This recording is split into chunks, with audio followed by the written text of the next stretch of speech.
Hello everyone, welcome back to the day 4 of 15 days challenge of 15 amazing sessions of crop disease। तो आज है हमारा day 4 और आज हम बात करने वाले हैं diseases of gram, green gram and black gram के बारे में। तो जिन्होंने भी लास्ट लेक्चर्स नहीं देखे हैं उन्हें जाकर देखिए, आपकी 6 क्रॉप्स ऑलरेडी कवर हो गई हैं, उन्हें जाकर रिवाइज कीजिए बिकॉज ये सेशंस आपकी नीड के अकॉर्डिंग बनाए गए हैं ताकि आप लास्ट मोमेंट पे कंसाइजली आप बहुत अच्छे से एक ही जगह पर रह गए आप रिवाइज कर सकें, आपको डिफरेंट सोर्सेज वगैरह ना देखने पड़े। बट स्टिल अभी तक काफी लोग बिल्कुल भी नहीं देख रहे हैं, तो हमें ऐसा लग रहा है कि शायद ये आपके लिए यूजफुल नहीं है। तो इफ अगर है then please tell us, please watch, please share it and let's get started. चलिए, तो आज है डे 4, तो जिसके अंदर हमें बात करनी है सबसे पहले ग्राम की डिजीज के बारे में। सो अगर हम यहाँ देखें सबसे पहले जो फर्स्ट डिजीज है ग्राम की दैट इज एस्कोचाइटा ब्लाइट। एस्कोचाइटा ब्लाइट जो है ग्राम की, ये किसकी वजह से होती है? एस्कोचाइटा रेबी की वजह से होती है, जिसकी परफेक्ट स्टेज होती है माइकोस्फेरेला रेबी या डिडीमेलिया रेबी। ये जो डिडीमेलिया रेबी होती है ये जनरली इंडिया में हमें नहीं मिलती है। ठीक है, तो एस्कोचाइटा रेबी या जिसकी परफेक्ट स्टेज क्या है? माइकोस्फेरेला या डिडीमेला रेबी। अब इसके अंदर जो हम कई सारी ऐसी डिजीज पढ़ेंगे जिन्हें किसने सबसे पहले डिस्कवर किया था? ईजे बटलर ने। जैसे कि पहली डिजीज हमारे पास जो एस्कोचाइटा ब्लाइट है, इसे सबसे पहले 1911 के अंदर ईजे बटलर ने देखा था पाकिस्तान से। और अब हमारे पास दो तरीके के जो चना होता है, एक होता है देसी, एक होता है काबुली। ठीक है, तो अगर हम देखें तो मोस्टली डिजीज के अंदर जो काबुली चना होगा वो ज्यादा ससेप्टेबल रहता है। ओके, तो इसमें भी काबुली चना जो है वो ज्यादा ससेप्टेबल है। बहुत सीवियर केस के अंदर 100% तक ईल्ड लॉस इसके अंदर देखने को मिलता है।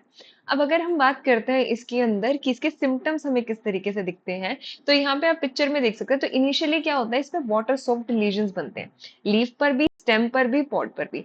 तो सेंटर थोड़ा सा येलोइश होता है, साइड में ब्राउन मार्जिन होती है। धीरे धीरे क्या होता है कि वो पूरा नेक्रोटिक होने लग जाता है, स्पॉट्स जो है वो फैल जाते हैं, पूरी विल्टिंग होने लग जाएगी, जैसे कि हमें लीफ वाले सिम्टम में दिख रहा है। अगर हम स्टेम की बात करते हैं तो स्टेम में भी इनिशियली जो होते हैं जो वाटर सॉफ्ट लीजन्स बनते हैं, धीरे धीरे वो स्टेम की भी क्या होती है, गर्डलिंग होनी शुरू हो जाती है, वो स्टेम गलनी शुरू हो जाती है। लेटर स्टेजेस के अंदर जैसे आप लीफ पे यहाँ देख सकते हो, यहाँ पे आपको कुछ ब्लैक ब्लैक डॉट्स दिख रहे हैं। ये जो ब्लैकिश डॉट्स बनते हैं दीज आर बेसिकली पिक्नीडिया का फॉर्मेशन जो है यहाँ पे होता है। तो एस्कोचाइटा के अंदर कौन सी ए सेक्शुअल फ्रूटिंग बॉडी बन रही है? That is pycnidia. इसमें जो कोनिडियाज बनते हैं, कोनिडिया होता है थोड़े पिंकिश, हाइलिन और ओब्लॉन्ग कोनिडिया इसके अंदर देखने को मिलते हैं। सेक्सुअल फ्रूटिंग बॉडी की अगर हम बात करते हैं तो इसके अंदर बनती है पेरिथेशिया। एस्कोस्पोर जो होते हैं वो टू सेल्ड होते हैं। अब इसकी स्पेशल कैरेक्टर ये है कि इसका जो एस्कोस्पोर होता है, अगर दो सेल्ड है तो एक सेल जो होगी वो दूसरे के कंपैरेटिवली लार्जर होती है। ओके, ये सीड और सॉइल दोनों पे सरवाइव कर सकता है।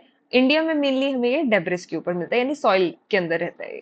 अच्छा, अब ये ज्यादा ससेप्टेबल जो है, ये स्टेज होती है फ्लावरिंग टू फ्रूटिंग स्टेज जो रहती है, ये स्टेज सबसे ज्यादा कंड्यूसिव या सबसे ज्यादा ससेप्टेबल होती है डिजीज के लिए। इसकी मैनेजमेंट के लिए हमें बार्ले के साथ इंटरक्रॉपिंग करनी चाहिए, सीड ट्रीटमेंट करवाना चाहिए बाविस्टीनिया कार्बेंडाजिम का, और स्प्रे किसकी करते हैं हम? इंडोफिल M45। अब इसमें हमें कौन कौन सी चीजें याद रखनी है? एस्कोचाइटा ब्लाइट जो ग्राम की है, ये किसकी वजह से होती है? एस्कोचाइटा रेबी, जिसकी परफेक्ट स्टेज होती है माइकोस्फेरेला रेबी या डिडीमेलिया रेबी। अब इसको किसने किया था? ईजे बटलर ने किया था 1911 में सबसे पहले पाकिस्तान से। काबुली चना ज्यादा ससेप्टेबल होता है, वाटर्स ऑफ लीजन्स बनते हैं, धीरे धीरे वहां पे वो नेक्रोटिक है, विल्टिंग हो जाती है, स्टेम में गर्डलिंग हो जाती है। और एक ये ध्यान रखना, इसमें ए सेक्सुअल कौन सी फ्रूटिंग बॉडी बन रही है? पिक्नीडिया, और सेक्सुअल कौन सी बन रही है? पेरिथीशिया। फिर सेक्सुअल फ्रूटिंग बॉडी में एक इंपॉर्टेंट चीज हमने देखी है कि इसके अंदर जो एस्कोस्पोर्स बनते हैं वो टू सेल्ड होते हैं, जिसके अंदर एक सेल दूसरे सेल के कंपैरेटिवली ज्यादा लॉन्गर होती है। ठीक है, सीड और सॉइल दोनों बॉर्न है, ये इंडिया में मेनली डेब्रिस में सरवाइव करता है। फ्लावरिंग फ्रूटिंग स्टेज ज्यादा ससेप्टेबल होती है। अब इसके लिए हमें क्या करना है? मैनेजमेंट के लिए हमें बार्ले के साथ इंटरक्रॉपिंग करानी है, हमें सीड ट्रीटमेंट देना है या हमें स्प्रे करवानी है विद इंडोफिल M45। ओके, चलिए नेक्स्ट आते हैं आपके पास ग्रे मोल्ड। ग्रे मोल्ड किसकी वजह से होती है? बोट्राइटिस की वजह से होती है। बोट्राइटिस सिनेरिया, जिसकी परफेक्ट स्टेज होती है स्क्लेरोटीनिया फुकेलियाना। ठीक है, बोट्राइटिस सिनेरिया क्या कॉज करता है? ग्रे मोल्ड कॉज करता है। यहाँ पे आप पिक्चर में देख सकते हैं, ग्रेश पूरी ग्रोथ दिख रही है आपको। परफेक्ट स्टेज क्या है इसकी? स्क्लेरोटीनिया फ्यूकेलियाना। इंडिया में सबसे पहले इसे 1915 के अंदर देखा गया था। फ्लावरिंग स्टेज के ऊपर इसका इंसिडेंस ज्यादा हमें देखने को मिलता है। अच्छा, अब अगर ये सीड स्टेज पर इन्फेक्ट कर देता है तब कंप्लीट क्रॉप फेलियर हो जाता है, क्योंकि सीडलिंग ब्लाइट हो जाती है। सीडलिंग स्टेज पर अगर ये इफेक्ट करेगा, अगर इन्फेक्टेड सीड्स हम सो कर देंगे तो कंप्लीट क्रॉप फेलियर हो जाएगा। ठीक है, जितने भी एरियल पार्ट है, ग्राउंड से अबव जितने भी पार्ट्स हैं, सभी अफेक्टेड होते हैं, लेकिन जो फ्लावर्स होते हैं वो सबसे ज्यादा वल्नरेबल दिखते हैं। अब फ्लावर्स के ऊपर या वो ब्रांचेस के ऊपर हमें ग्रेश कलर की फंगल ग्रोथ दिखती है, और लेटर स्टेजेस में यहाँ पर कौन सी बनती है? स्पोरोडोकिया बनता है। एस्कोचाइटा के अंदर क्या बन रहा था? पिक्नीडिया बन रहा था। बोट्राइटिस के केस में क्या बनता है? स्पोरोडोकिया बनता है। ठीक है, अब इसके अलावा इसमें इंपॉर्टेंट है कि इसके अंदर जो सेकेंडरी रहता है वो कोनिडिया के थ्रू होता है। इसके कोनिडिया कैसे बनते हैं? इसके कोनिडिया शॉर्ट स्टेरिगमेटा के ऊपर क्लस्टर्स की फॉर्म के अंदर इसके कोनिडियाज डेवलप होते हैं। तो इसके हाईलीन सेप्टेड कोनिडिया हैं जो शॉर्ट स्टेरिगमेटा के ऊपर क्लस्टर की फॉर्म के अंदर रहते हैं। अब स्क्लेरोटीनिया आ गया, यानी कि सर्वाइवल स्ट्रक्चर क्या बनेगी इसमें? स्क्लेरोशिया बनेगी। अब या तो ये डेब्रिस पे सर्वाइव कर सकता है, या ये स्क्लेरोशिया की फॉर्म में कर सकता है, या ये सीड बॉर्न भी हो सकता है। बिकॉज स्क्लेरोशियल जो होते हैं ये सीड के साथ भी एज अ कॉन्टामिनेंट की तरह ये रहती है। ठीक है, अब सेकेंडरी स्प्रेड जो होगा वो कोनिडिया के थ्रू होगा।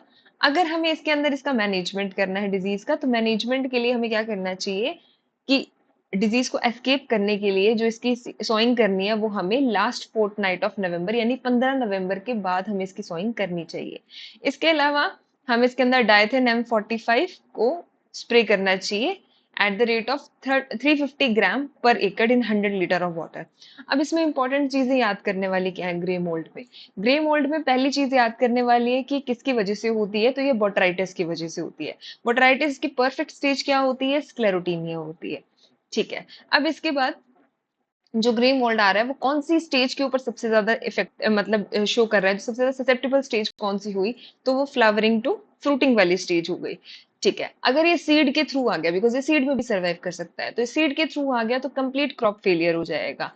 एसेक्सुअल फ्रूटिंग बॉडी कौन सी बनाता है? ये स्पोरोडोकिया बनाता है। सर्वाइवल स्ट्रक्चर कौन सी बना रहा है? ये स्क्लेरोशिया बना रहा है। ठीक है, तो ये सेप्रोफिटिकली भी रह सकता है डेब्रिस पे, ये स्क्लेरोशिया बना सकता है, ये सीड बॉर्न भी रह सकता है।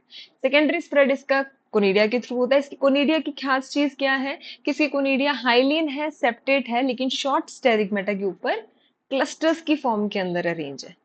ठीक है, मैनेजमेंट के लिए इसकी सोइंग में हमें क्या करना चाहिए? लास्ट फोर्टनाइट यानी 15 नवंबर के बाद इसकी जो सोइंग है वो हमें 15 से 30 नवंबर के बीच में करनी चाहिए। डाइथेन M45 का इसमें हम स्प्रे जो है वो कर सकते हैं। ओके, चलिए नेक्स्ट आती है इसके अंदर हमारे पास विल्ट। तो विल्ट किसकी वजह से होती है? फ्यूजेरियम ऑक्सीस्पोरम फॉर्मा स्पेशलिस साइसरी, क्योंकि इसका नाम क्या होता है? साइसर अरेटिनम। तो फ्यूजेरियम ऑक्सीस्पोरम फॉर्मा स्पेशलिस साइसरी। अब इसे भी ईजे बटलर ने किया था 1918 में। एस्कोचाइटा में भी हमने पढ़ा था कि वो ईजे बटलर ने 1911 में फ्रॉम पाकिस्तान किया। अब जो विल्ट होती है ये कोई भी स्टेज पर अफेक्ट कर सकती है। ठीक है, तो मेनली बेसिकली आप ये देख लो कि अगर 20 डेज आफ्टर सोइंग की अगर हम बात करते हैं तो उसके बाद ये कभी भी अफेक्ट कर सकती है। सीडलिंग स्टेज पर अफेक्ट कर सकती है, यानी अगर 3 to 5 वीक्स की जो सीडलिंग है सोइंग के बाद उस टाइम पर अफेक्ट कर गई अगर ये, तो सीडलिंग कोलैप्स हो जाएगी। वेस्कुलर डिस्कलरेशन हमें दिखती है। ठीक है, रूट के अंदर एक्सटर्नली कोई डिस्कलरेशन हमें नहीं दिखेगी, लेकिन वेस्कुलर डिस्कलरेशन इसमें होती है। अब इसमें इंटर और इंट्रा सेलुलर दोनों तरीके के माइसीलियम जो है वो प्रेजेंट होते हैं।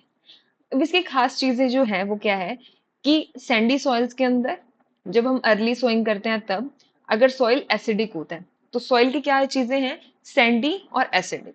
और सोइंग के लिए क्या है? Early sowing. तो ये तीन चीजें इस डिजीज के लिए बहुत ज्यादा फेवरेबल है। सैंडी सॉइल्स में ज्यादा होती है, स्लाइटली एसिडिक पीएच में ज्यादा मिलती है, और अर्ली सोइंग करने पर ये डिजीज ज्यादा आती है। एक इंपॉर्टेंट चीज ये है। दूसरी चीज है सॉइल बॉर्न भी है, एक्सटर्नली सीड बॉर्न भी रहती है, और क्रॉप के अंदर सिस्टेमिक इन्फेक्शन करती है, क्योंकि पता है विल्ट जो है वो सिस्टेमिकली जाता है अंदर, पूरे प्लांट पे दिखेगा। अब ये होस्ट की रूट्स पर डेब्रिस पर सर्वाइव कर सकती है, क्लेमाइडोस्पोर्स की फॉर्म में सर्वाइव, यानी क्लेमाइडोस्पोर्स बनाते हैं फ्यूजेरियम, तो वो क्लेमाइडोस्पोर्स की फॉर्म में सर्वाइव कर सकता है। सेकेंडरी स्प्रेड इसका कोनिडिया के थ्रू हो जाएगा। अगर हमें मैनेजमेंट करना है, देखो विल्ट आ गया आपके पास, स्क्लेरोटीनिया स्टेम रोट आएगा। इसके अंदर हम कोई भी केमिकल का यूज नहीं करते, ठीक है, केमिकल इफेक्टिव नहीं रहते हैं यहाँ पे। तो इसके लिए आप जनरली सॉइल सोलराइजेशन हम कर सकते हैं, डेब्रिस को रिमूव करो, हेल्दी सीड्स को यूज करना, रेजिस्टेंट सीड्स जो है वो यूज करनी।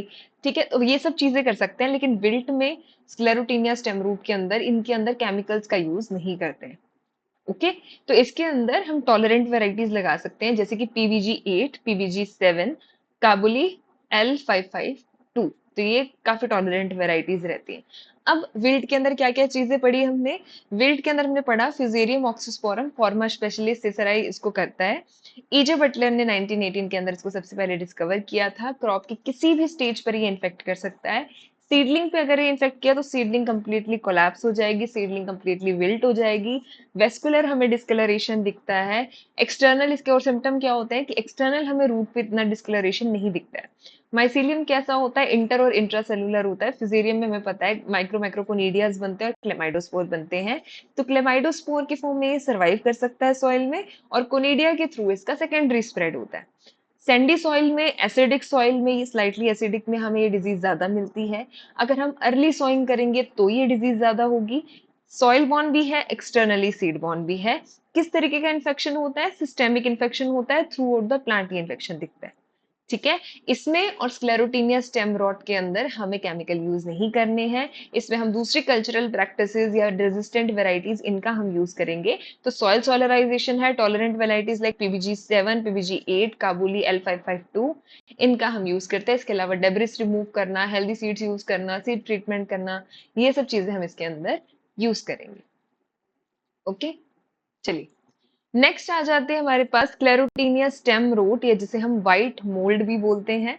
तो ये किसकी वजह से होती है? स्क्लेरोटीनिया स्क्लेरोशियम की वजह से होती है। स्क्लेरोटीनिया ट्राइफोलियोरम की वजह से होती है। स्क्लेरोटीनिया स्क्लेरोशियम, स्क्लेरोटीनिया ट्राइफोलियोरम। अब नाम में स्क्लेरोशियम आ गया, तो यानी कि एक चीज क्लियर है कि इसमें क्या बनेगा? स्क्लेरोशिया बनेगा। सर्वाइव किसके फॉर्म में करेगा? स्क्लेरोशिया के फॉर्म में करेगा। अब बस इसमें कुछ डिफरेंट चीजें याद कर रखने की, इनिशियली आपको थोड़ा सा व्हाइटिश ग्रोथ दिखती है, जैसे यहाँ पे हमें दिख रही है। अब इसमें भी काबुली चना जो होता है वो ज्यादा ससेप्टेबल होता है। ठीक है, ग्रेन की क्वालिटी पर इसमें बड़ा फर्क दिखता है हमें। ग्रेन की क्वालिटी, क्योंकि उसका कलर जो है वो बहुत पुअर, मतलब ओरिजिनल कलर उसका नहीं रहता है, उसके कलर में चेंजेस आते हैं जिसकी वजह से उसकी क्वालिटी खराब हो जाती है।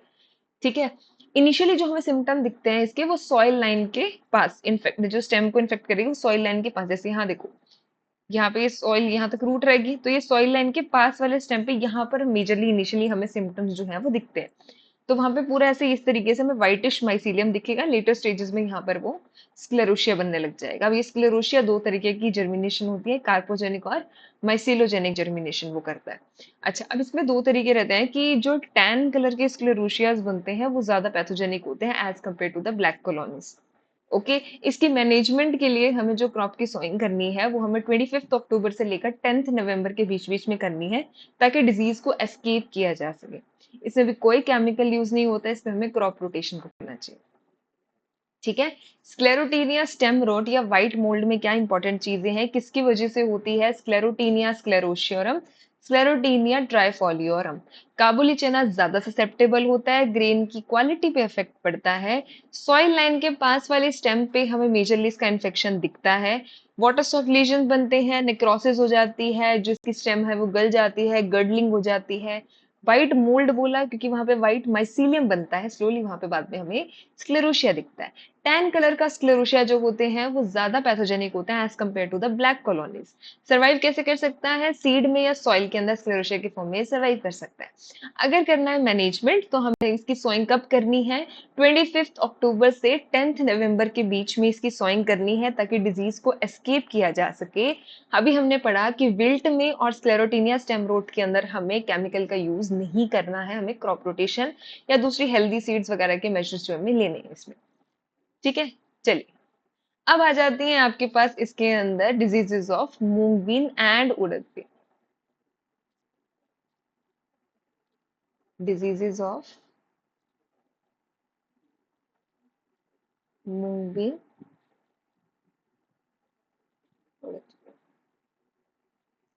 ओके। तो पहली डिजीज हमारे पास आती है, that is cercospora leaf spot. Cercospora leaf spot जो होती है ये मेजरली, जैसे इंडिया में हमें दो तीन स्पीशीज इसके अंदर मिलती है, मेजरली इसकी दो स्पीशीज हैं सर्कोस्पोरा की। One is Cercospora cruenta, one is Cercospora canescens. Cruenta और कैनेसेंस। अब नाम के अंदर ही लीफ स्पॉट है, तो यानी कि क्या बनेंगे, स्पॉट्स बनेंगे लीफ पे, ये तो पता ही है हमें। किस तरीके के स्पॉट्स बनते हैं, तो इसमें जनरली सर्कुलर या फिर एंगुलर स्पॉट्स हमें देखने को मिलते हैं, जिनका सेंटर थोड़ा ग्रेइश होता है, मार्जिन थोड़ी रेड ब्राउन कलर की होती है। ठीक है, यहाँ पे देखो, तो ये सेंटर थोड़ा सा ग्रेइश दिखता है, मार्जिन रेडिश ब्राउन कलर की दिखती है। सर्कुलर हो सकता है या एंगुलर हो सकता है। अब ये डिपेंड करता है कि कौन सी स्पीशीज ने इसको अफेक्ट किया है। अगर तो क्रुएंटा की वजह से हो रहा है तो क्या बनेगा, एंगुलर बनेंगे इसके अंदर। क्रुएंटा की वजह से क्या बनेंगे, एंगुलर स्पॉट्स बनेंगे, यानी कि वेन्स वाले एरिया में रिस्ट्रिक्टेड दिखेंगे आपको। ये जहां जहां वेन है, यहाँ वेन एरियाज के अंदर ही हमें रिस्ट्रिक्टेड दिखते हैं। लेकिन अगर कैनिसेंस की वजह से हुआ तो वहां पर क्या बनेंगे, छोटे छोटे सर्कुलर स्पॉट्स बनते हैं। क्रुएंटा की वजह से लार्ज स्पॉट बनेंगे, वेन वाले एरियाज में बनेंगे, और शॉर्ट हॉल सिम्टम इसके अंदर दिखता है। ऐसा लगता है गोली मारी होती है तो पत्ते के अंदर से इस तरीके से वो वहां पे सर्कल से निकल जाता है। ठीक है, तो शॉर्ट हॉल सिम्टम दिखता है, लार्ज स्पॉट होते हैं, एंगुलर होते हैं, यानी वेन वाले एरियाज में मिलते हैं। कैनेसेंस में बेचारे छोटे छोटे स्पॉट्स बनते हैं, सर्कुलर होते हैं, इरेगुलर में कहीं भी बन जाते हैं पत्तियों में। ठीक है, बात करते हैं हम इसके अंदर सोइंग का क्या इफेक्ट रहता है। अर्ली सोइंग के केस में ये डिजीज हमें ज्यादा मिलती है।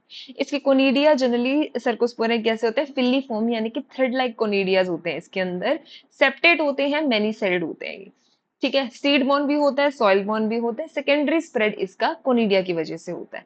मैनेजमेंट की बात करते हैं हम इसके अंदर, तो हमें हमें पता है कि अर्ली सोइंग की वजह से डिजीज ज्यादा आ रही है, तो हम इसकी सोइंग जो है वो डिले कर देते हैं। इसके अलावा सीड ट्रीटमेंट करना है, कोई भी कोलेटरल होस्ट है, बीन फैमिली का कोई भी है आसपास, उसे हम क्या कर देंगे, वहां से रिमूव कर देंगे। ठीक है, इसके अलावा हम कुछ वेराइटीज हैं जो काफी इसके लिए रेजिस्टेंट टॉलरेंट है। SML 668, ML 1818, ML 267, तो ये रेजिस्टेंट वेराइटीज है। ठीक है, चलिए अब इसको एक बार समझते हैं वापस। सर्कोस्पोरा लीफ स्पॉट किसकी वजह से होती है, सर्कोस्पोरा क्रुएंटा या कैनेसेंस। क्रुएंटा की वजह से किस तरीके के स्पॉट बनते हैं, लार्जर बनेंगे, एंगुलर बनते हैं, वेन्स तक मतलब रिस्ट्रिक्ट रहते हैं, और शॉर्ट हॉल सिम्टम इसमें दिखता है। कैनेसेंस की वजह से स्मॉल बनते हैं, सर्कुलर बनते हैं, और इरेगुलर मैनर के अंदर बनते हैं। स्पॉट बनते कैसे हैं, सेंटर थोड़ा ग्रेइश होता है, मार्जिन इसकी रेडिश ब्राउन होती है, वार्म ह्यूमिड कंडीशन इसे चाहिए होती है। अर्ली सोइंग जब हम करते हैं तब ये डिजीज ज्यादा आती है। कोनिडिया की अगर हम बात करते हैं तो कैसा होता है, हाइलीन होता है। सर्कोस्पोरा का कोनिडिया जो होता है वो फिली फॉर्म थ्रेड लाइक कोनिडिया बनता है, कई सारे सेप्टा होते हैं, तो वो मैनी सेल्ड हो गया। सीड बॉर्न भी है, सॉइल बॉर्न भी है। सेकेंडरी स्प्रेड कोनिडिया की वजह से होगा।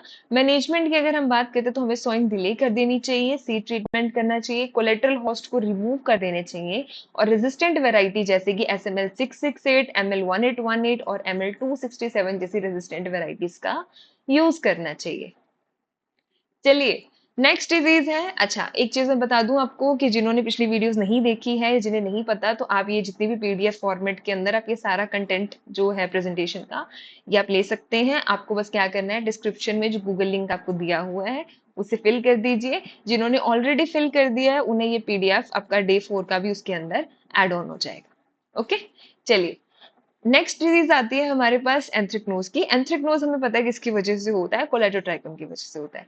अब यहाँ पर जो मूंग बीन में एंथ्रेक्नोज हो रहा है, किसकी वजह से होता है, कोलेटोट्राइकम लिंडेमोथियानम, जिसकी परफेक्ट स्टेज होती है ग्लोमेरुला लिंडेमोथियानम, यानी कोलेटोट्राइकम की परफेक्ट स्टेज है ग्लोमेरुला।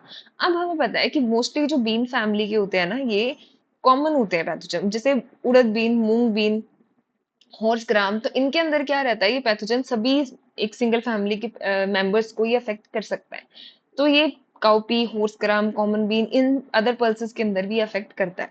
सिम्टम्स की अगर हम बात करते हैं तो इसके अंदर हमें थोड़े संकन स्पॉट्स दिखते हैं। यहाँ पे आप देख सकते हो ऐसे दबे हुए अंदर की तरफ, तो यहाँ पे सर्कुलर ब्राउन संकन स्पॉट्स दिखते हैं, जिनका सेंटर जो होता है वो डार्क कलर का होता है, और ब्राइट रेड इसकी मार्जिन दिखती है। तो कोलेटोट्राइकम एंथ्रेक्नोज के अंदर हमें संकन स्पॉट्स दिखते हैं, डार्क सेंटर होता है, ब्राइट मार्जिन होती है। ठीक है, सीडलिंग स्टेज पे हो तो सीडलिंग ब्लाइट हो जाती है, प्लांट विदर ऑफ हो जाता है। कोलेटोट्राइकम में कौन सी फ्रूटिंग बॉडी बनती है, एसरविलाई बनती है, जिसके अंदर सिटे दिखते हैं हमें, इस तरीके से स्पाइक्स दिखते हैं।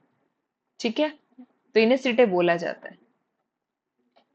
ओके, कोनिडिया जो होते हैं इसके थोड़े सिकल शेप या ओवल शेप के होते हैं conidia.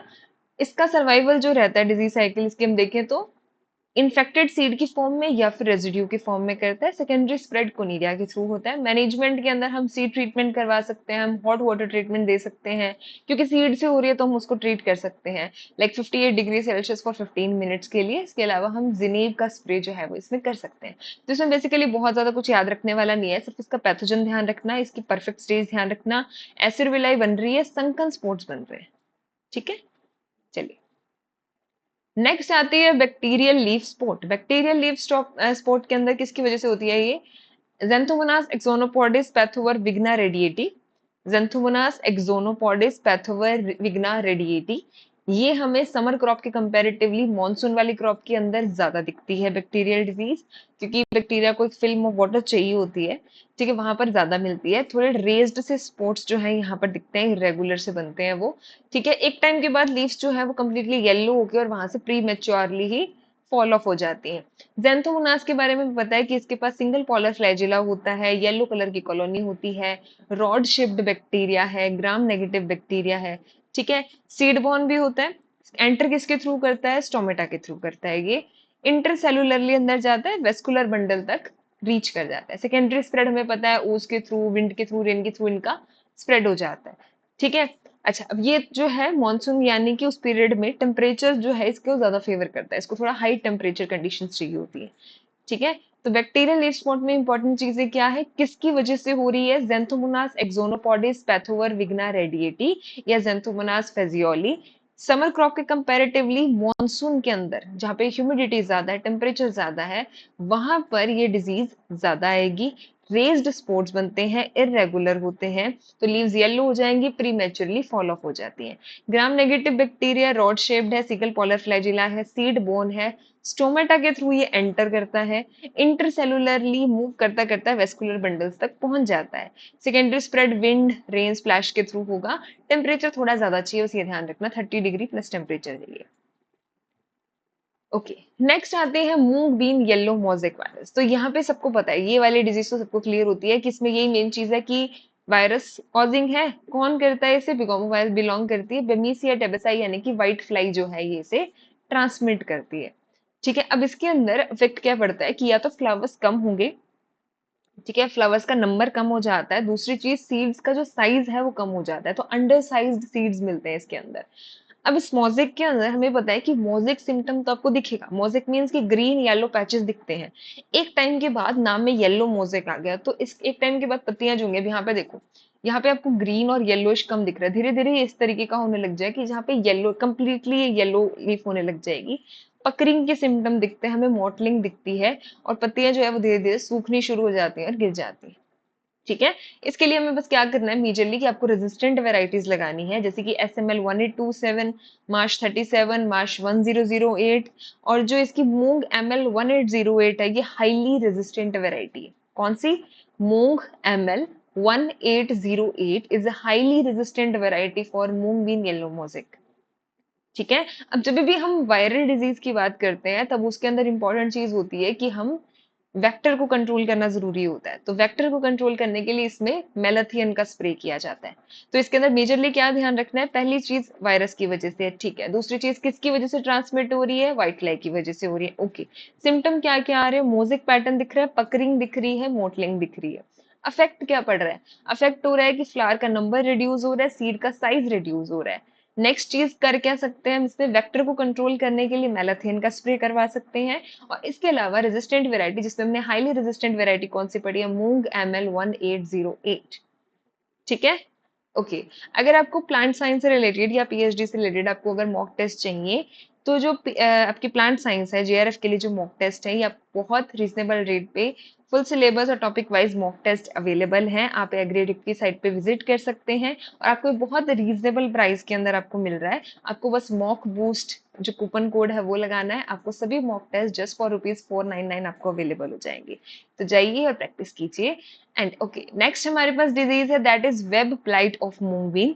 Web blight of moong bean किसकी वजह से होती है? राइजोक्टोनिया की वजह से होती है। तो वेब ब्लाइट किसकी वजह से रहती है? राइजोक्टोनिया सोलेनाई, जिसकी परफेक्ट स्टेज होती है थेनेटोफोरस कुकुमेरिस। ठीक है, web blight of moong bean किसकी वजह से है? राइजोक्टोनिया सोलेनाई, जिसकी परफेक्ट स्टेज है थेनेटोफोरस कुकुमेरिस। अब ये सभी एरियल पार्ट में अफेक्ट करती है। मेजरली कब रहती है? सेकेंड और थर्ड वीक जो है प्लांट ग्रोथ की, तब रहती है। तो ये सीडलिंग मोर्टेलिटी कर देती है। अब इसमें हमें ग्रीनिश ग्रेस से स्पॉट जो है यहाँ पे आपको दिखते हैं, तो डैम्पिंग अपीयरेंस है। अब लेटर स्टेजेस में राइजोक्टोनिया, तो हमें पता है इसमें स्क्लेरोशिया का फॉर्मेशन रहता है। इनिशियली व्हाइट होता है, लेटरली ब्लैक बन जाते हैं। तो सीड और सॉइल बोन दोनों रहता है। इसको सॉइल टेम्परेचर हाई चाहिए होता है। वेब लाइट को सॉइल टेम्परेचर हाई चाहिए होता है। ठीक है, पहले हमने देखी थी जो बैक्टीरियल लीफ स्पॉट था उसके अंदर भी उसे 30 to 33 डिग्री सेल्सियस का टेम्परेचर चाहिए होता है। मानसून में ज्यादा रहती है वो।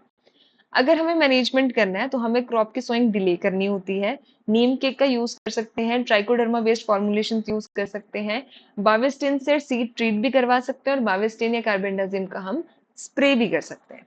ठीक है, तो वेब लाइट में इंपॉर्टेंट चीज क्या है कि किसकी वजह से हो रही है? Due to rhizoctonia solani. Perfect stage क्या है राइजोक्टोनिया की? थेनेटोफोरस। थेनेटोफोरस कुकुमेरिस सभी एरियल पार्ट्स पे इफेक्ट करती है। सीडलिंग पे करेगी तो ब्लाइट हो जाएगी। वाटर सोक्ड ग्रीनिश से स्पॉट हमें दिखते हैं, हर एक पार्ट पे दिखेंगे, लीफ पे, स्टेम पे, पॉड पे। धीरे धीरे वहां पे वो ड्राई हो जाती है, नेक्रोटिक हो जाती हैं और विदर ऑफ हो जाती है। स्क्लेरोशिया बनता है, उसकी फॉर्म में ये सर्वाइव करती है। सॉइल टेम्परेचर इसको ज्यादा चाहिए। अर्ली सोइंग में ये डिजीज ज्यादा आती है। तो हमें मैनेजमेंट के लिए क्या करना है? लेट सोइंग करनी है, नीम केक देना है, ट्राइकोडर्मा का यूज करना है और बाविस्टिन का यूज करना है। Okay, that's all for today. और आज के लिए आपके क्वेश्चंस हैं कि आपको दो फंगल जेनेरा के नाम जो है वो लिखने हैं कमेंट बॉक्स के अंदर, जो स्पोरोडोकिया का फॉर्मेशन करते हैं।